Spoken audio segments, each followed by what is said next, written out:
domaine de la vie du pays. Le magazine Humura Burundi est diffusé sur le web via le site de la RPA www.rpa.bi. Humura Burundi.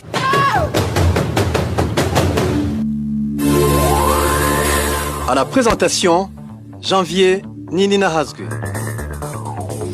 Vous êtes les bienvenus, chers auditeurs, au magazine Humura Burundi de ce samedi 1er août 2020 et passons immédiatement au titre du magazine. Un groupe de Burundais dit être déterminé à contraindre Gitega à rejoindre la table des négociations. Ce groupe qui se réserve de dévoiler son identité menace aussi de recourir aux armes au cas échéant.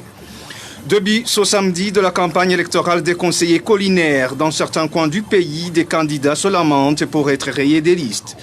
Et au cœur de la société, on parlera de jeunes réfugiés burundais qui vivent du métier d'artiste et musicien au nord du Rwanda.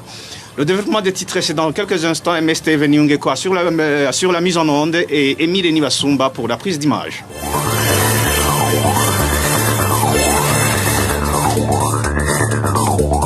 Encore une fois, bienvenue. Il y a un groupe de Burundais qui se dit engagé à contraindre le gouvernement de Gitega à rejoindre la table des négociations avec l'opposition.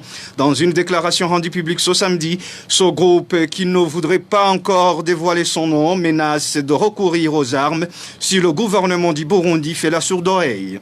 Je vous propose d'écouter Jérémy Minani qui parle au nom de cette organisation. La crise multidimensionnelle qui secoue notre pays, c'est une crise qui a comme origine une fraude électorale. Et la solution doit être des élections apaisées, libres et crédibles. Ces élections ne seront jamais organisées par le parti CNDD-FDD.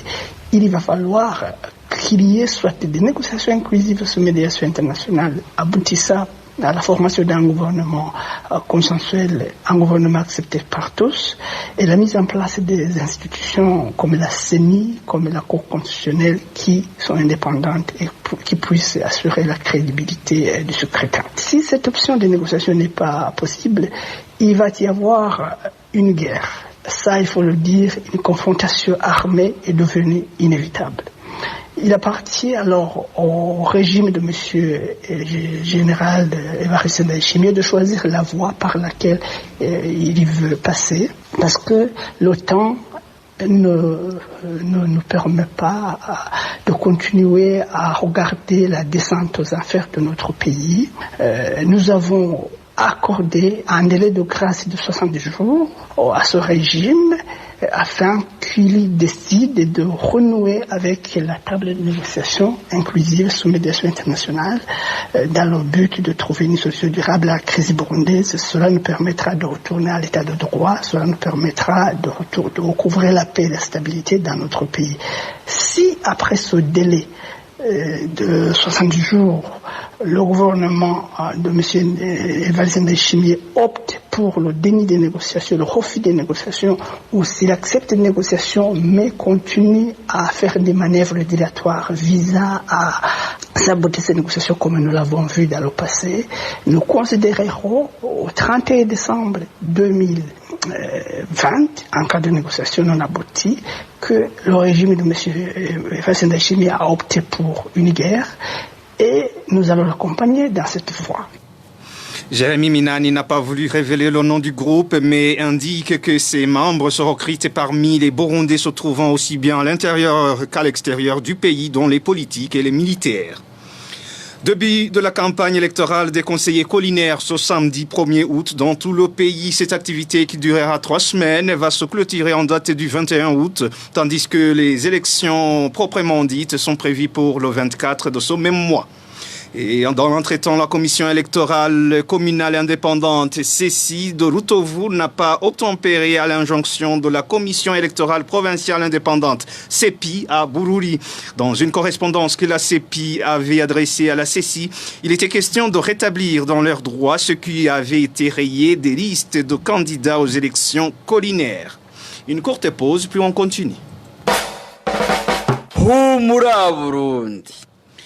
Détention depuis 9 mois et 10 jours des 4 journalistes du groupe de presse Iwachu à la prison de Bubanza. Le tribunal de grande instance de Bubanza et la cour d'appel de Nahangwa les ont condamnés à un emprisonnement de 2 ans et demi ainsi qu'au paiement d'une amende d'1 million chacun.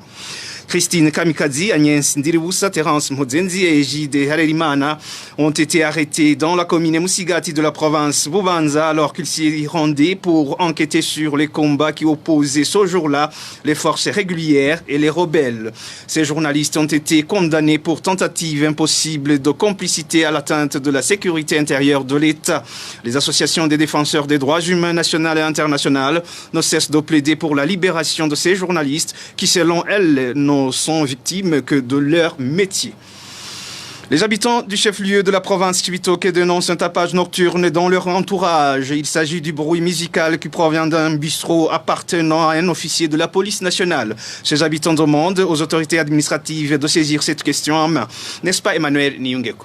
Il y a à peu près une année qu'un officier de la police nationale natif de la province de Chibitoke, Jérôme Ntibibogora, est ouvert un bistrot au quartier Karurama 2, au chef-lieu de la même province. L'entourage de ce bistrot dit être dérangé par le bruit de la musique diffusée pendant toute la nuit et qui empêche aux gens de dormir. Selon les habitants de l'entourage, la musique est animée à un très grand volume sur tous les jours de vendredi et samedi à partir de 18h jusqu'à l'aube. Une animation à caractère karaoké avec de la musique variée. Des fois, cette musique est combinée avec celle d'un hôtel d'Imwarangabo. À part que cette musique empêche les habitants des environs de mieux se reposer, il pourrait aussi être à l'origine de l'insécurité. Selon ces habitants, en cas d'éventuelle attaque de bandits ou autres malfaiteurs, ce bruit ne favoriserait pas l'intervention. Les habitants du quartier Karurama 2 au chef-lieu de la province de Chibitoke demandent aux autorités administratives, surtout au gouverneur entrant, de trouver solution à ce problème. Contacté à ce propos, le commissaire de la police Jérôme Ntibibogora nous a signifié qu'il n'est pas au courant de la situation car il reste en province Muyinga.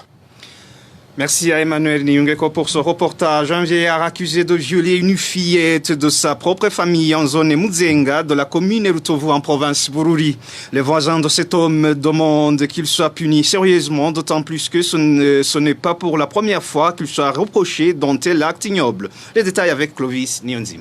Cet homme accusé de viol est connu sous le nom de Serge Ngendakuriyo de la colline Kinyozo, zone Muzenga, commune Rutovu. Il est âgé de 71 ans et serait porteur du VIH-Sida. Il a commis cet acte ignoble à la mi-journée de ce vendredi et la fillette violée n'a que 5 ans.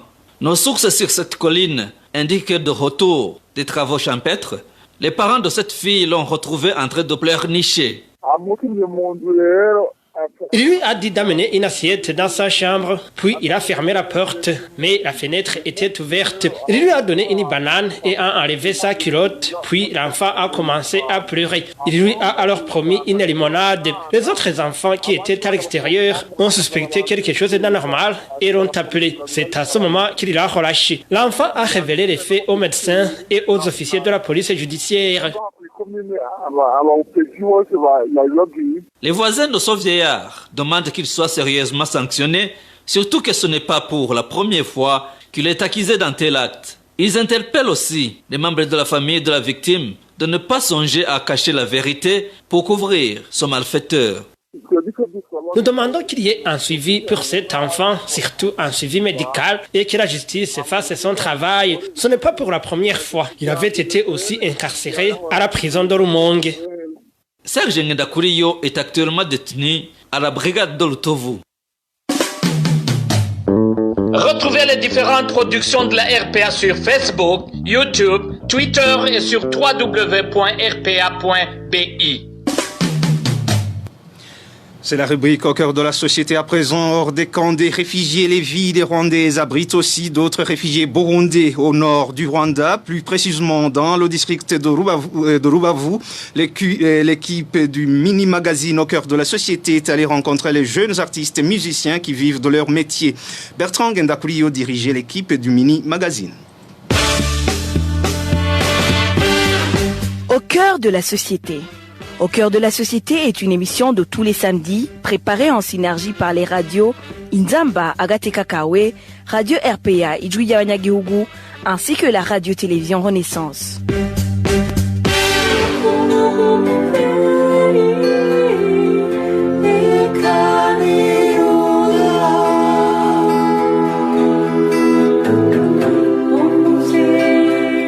au nombre de 5, tous musiciens, chanteurs bondés, 4 hommes et une femme.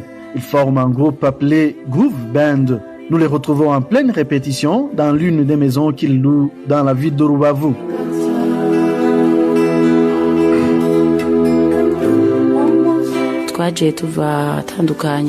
Nous étions dans les différentes régions. Il y a ceux qui étaient à Kigali, ceux qui étaient à Gisenyi. Ce qu'on avait en commun, on aimait tous la musique et on avait tous des groupes dans lesquels on était avant. Mais maintenant, nous sommes ici à Gisenyi. À Kigali, il y a plusieurs groupes, mais ici à Gisenyi, ils ne sont pas si nombreux.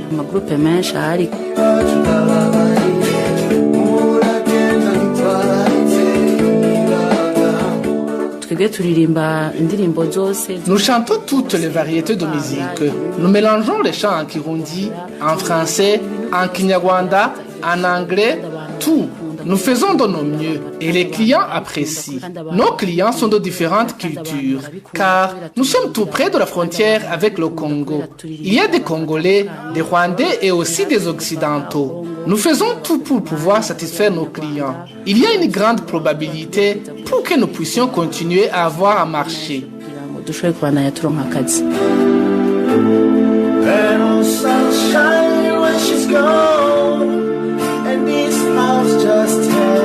Un des musiciens rwandais rencontrés dans la ville de Rubavu et qui évolue dans cette même ville apprécie leur talent. Au micro de mon confrère Emile Nibasumba de la radio publique africaine, il reconnaît que ces Burundais s'en sortent plutôt bien. J'ai vu que ce sont des gens qui sont dotés d'un don. J'ai beaucoup appris d'eux. Ce sont des experts dans la musique. Ils ont apporté des nouveautés dans la musique. Quand celui qui connaît la musique les écoute, il admire la façon dont ils maîtrisent la musique traditionnelle et la musique moderne. C'est très rare de trouver d'autres qui maîtrisent les deux à la fois.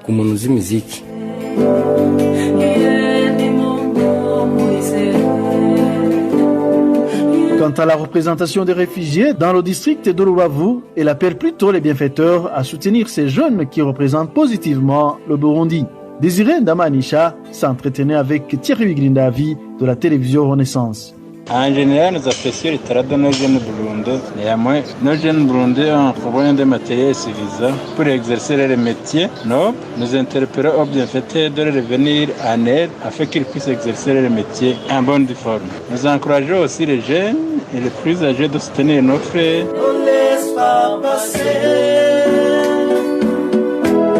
la chance d'être aimé.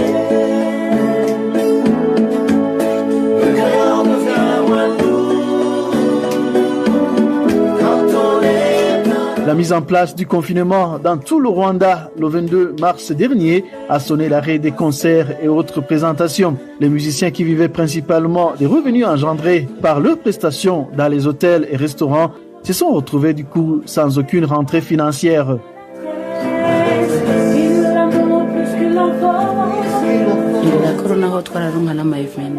Avant le coronavirus, on avait des marchés lors des différents événements, des cérémonies de mariage, de dot. On était sollicité partout, c'était bien parce qu'on était bien payé. Chacun avait un revenu d'au moins 10 000 francs par jour grâce au karaoké. Et aussi, on travaillait plusieurs jours. Avec la paralysie des activités, je serais en train de mentir si je te disais que nous allons bien. Nous survivons grâce à la charité de certaines personnes. Des fois, nous avons des aides. C'est notre seul espoir car on n'a pas d'autres ressources.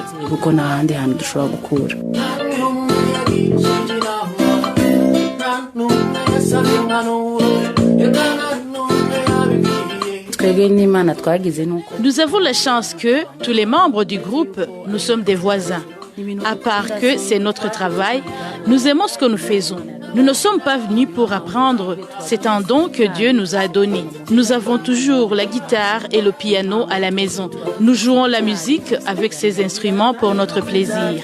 Juste pour faire la répétition, pour être prêt si demain on a un marché. Nous avons toujours l'espoir d'un lendemain meilleur.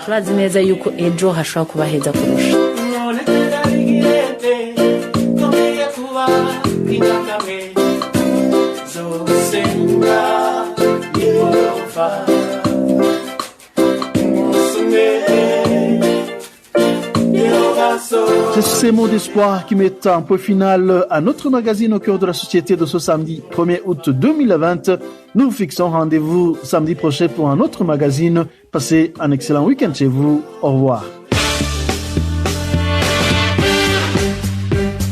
C'était l'émission Au cœur de la société.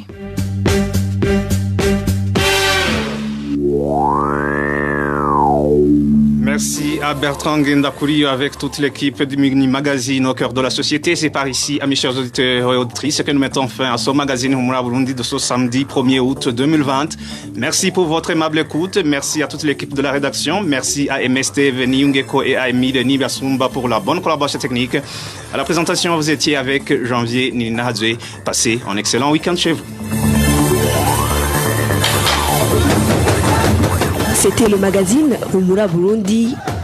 Un magazine comprend pour relier les Burundais en exil et ceux toujours au pays à travers une information de qualité.